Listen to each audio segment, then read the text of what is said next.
A very happy day to my dear students. I, Angel Singh, welcome you all to the online English classes for today.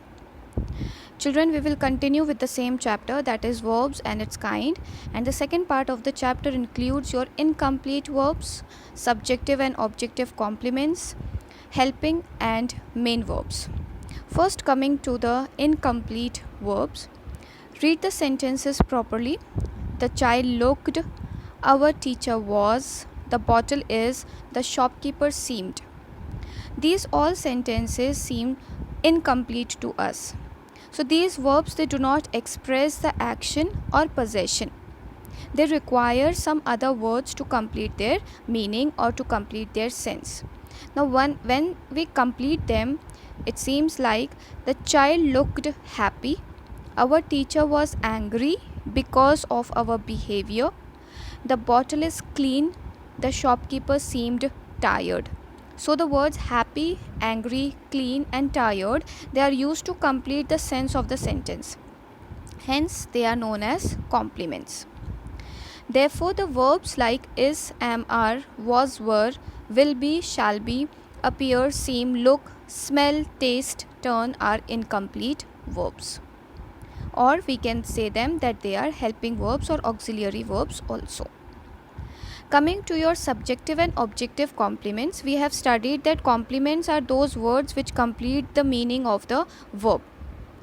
Now, when these complements are used to define the work done by the subject, it is subject complement, or if they are used to define the work done by the object, they are the object complements. So when the complement of the verb says something about the subject, it is called a subject complement. Example, Rishabh is a photographer.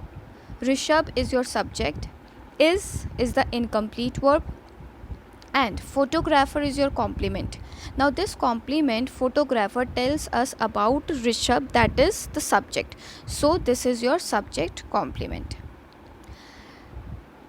Then we have the object complement. When the complement of the verb says something about the object, it is known as the object complement. Example, the principal made Sushmita the head coordinator.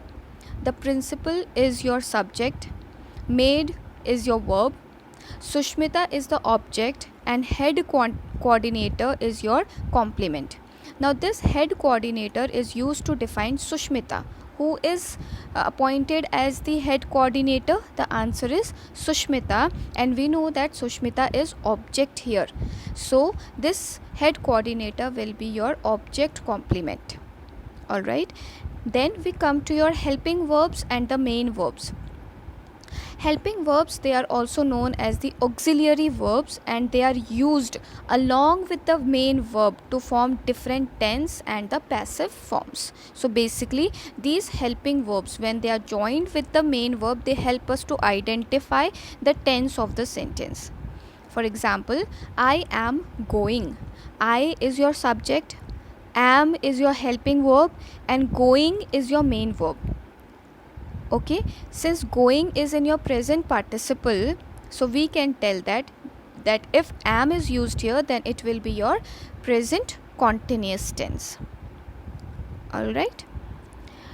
Then modal auxiliary verbs. These auxiliary verbs, they have different names. They can also be known as modals or modal verbs.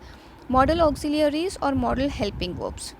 These verbs, they cannot be used as main verbs. They are helping verbs other than the primary auxiliary verbs. Primary auxiliary abhi humne सीखे थे, is, am, are, was, were, will be, shall be, etc. They are your primary auxiliaries. Then we have the modal auxiliaries, which include can, could, may, might, will, would, shall, should, must, ought to, used to, etc.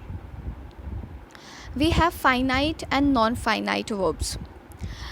In the first sentence, Hari jumped from the bus. The kids were playing in the water. She was waiting for him. I ran fast. In the sentences, the underlined verbs are finite verbs. Why they are finite? Because they tell us about the tense of the verb. Either they are in the present tense or the past tense. Finite verbs also show person and number. So 3 things that the finite verbs tell us is the tense, person and the number. Whereas opposite to the finite verbs are your infinite verbs like Hari jumped from the running bus. The kids were playing in the water when mother came in. She was waiting for him while eating. I ran fast to catch him. In the above sentences, the underlined verbs are the finite, whereas the encircled verbs are your non-finites. So the non-finite verb, they do not change their tense, person and number according to the subject of the sentence. They remain the same. So these are your non-finite verbs which remain the same. They don't change according to the tense.